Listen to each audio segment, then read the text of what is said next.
Hello friends, I'm finally back making a video. I think it's been well over a year since my last one, so it's high time. But I need to give you a heads up on this one. If you suffer from seasickness, this might not be the video for you. I made the video at the cottage where we're living right now, and the taping studio, can you hear the air quotes around those words, is Mickey Mouse at best. I want to show you a new product today, recently released by Altenew, and they are woodless watercolor pencils, and they are fabulous. I love these things so much, and I want to show you how I use them today. Hang on a sec, let me show you the reason for the wobble.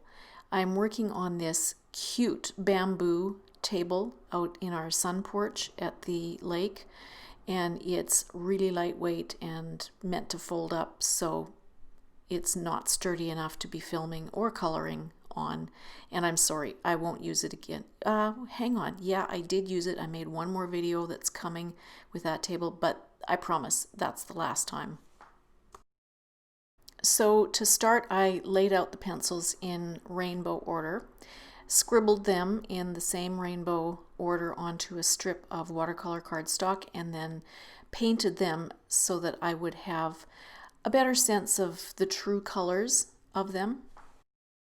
This stamped image I'm showing you in the video today is from the Altenew Forever In Love stamp set, and it's just one of 4 projects that I made using this stamp set and these watercolor pencils, all slightly different, and you can find them on my blog, on a blog post today. I'll try and link that below so you can follow the links to there.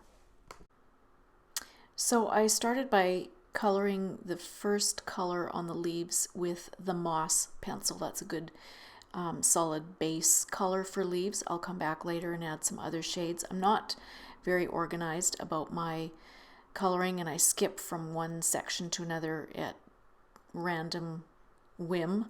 And so now I've skipped to the roses, and I started with the rubellite because that's the darkest of the reds, and then added a little bit of layers with the ruby red and crimson. So here's something I love about these pencils.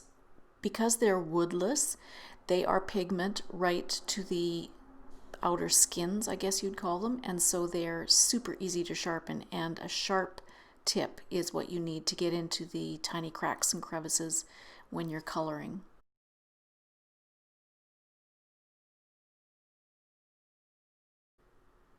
Okay, back to the leaves now. So I come in with some layers of grass field and shadow creek, and then I'll add just a little bit here and there with the turquoise.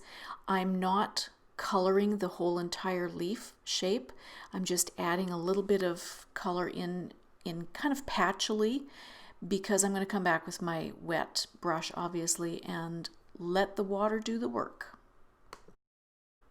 And now here's a little design tip for you.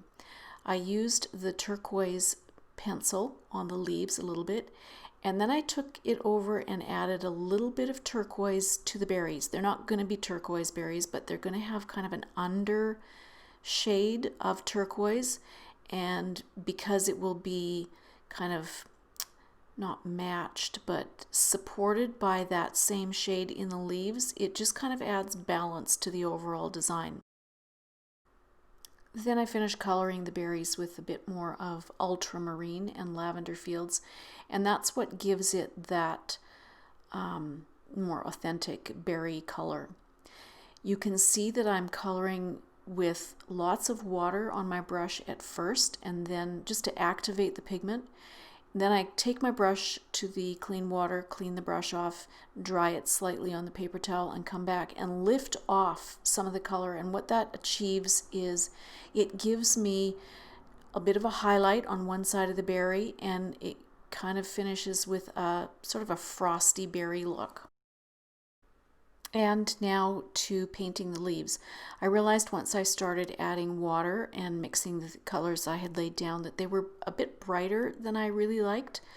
So I used the Oolong Tea shade pencil just to add a bit just to kind of tone it down. And what I'm showing you is that I'm just using the wet paintbrush tip, touching it to the tip of the crayon or the pencil and picking up some of the color that way. I'm not doing it on every leaf, I'm just doing it here and there just to kind of tone things down. And on to painting the blooms now. I've laid down 3 or 4 different shades of red and pink on each of the blooms, and I kind of have a personal policy when I'm painting two flowers, 2 blooms that are identical and are side by side. I like to give one of them just a shade different from the other one because that's kind of how they are in nature, and it just helps them look a little bit more real somehow. So I don't know if you can tell, but the top rose bud or bloom on this arrangement has a slightly warmer tone to it than the bottom one, and that's because I used the Heartbeat watercolor pencil on that flower and didn't on the bottom. And I apologize again about that wobble. It's really hard to ignore, and it's made worse by speeding up the video so that you didn't have to watch all of its original 38 minutes. I don't know about you, but I can watch people paint endlessly. I'm even enjoying watching my own footage of painting. How lame is that? We have this commentary or saying in our house when somebody's watching something super boring. It's like, he's not even fishing, he's watching fishing. So I think it came from some comedy routine or something. So here we're not even painting, we're watching painting. Okay, back to work, folks. Another technique that I wanted to point out is I like to position my brush, and today I'm using a really inexpensive bulk brush set from one of the big box stores, like from the kids craft aisle, like that cheap.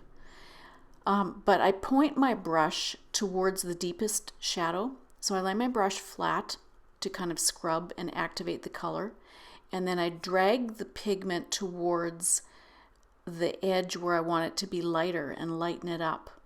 And I can also use the tip of the brush and I push it away from me. You wouldn't think that would be a thing that brush bristles like, but most brushes handle it quite well, and it's a way of being able to kind of push the liquid or the water and the color into corners and just let it sit there and stay, and then it dries, and then it can kind of organically seep back towards the edges of the petals and so on. I don't know if that actually makes sense, but if you watch it, you can see me doing it.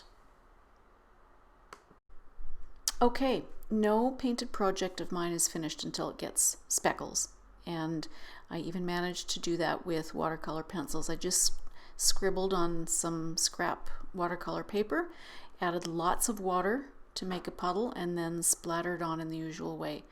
The more water you add, the bigger the speckles or the splatters, and also the lighter in pigment.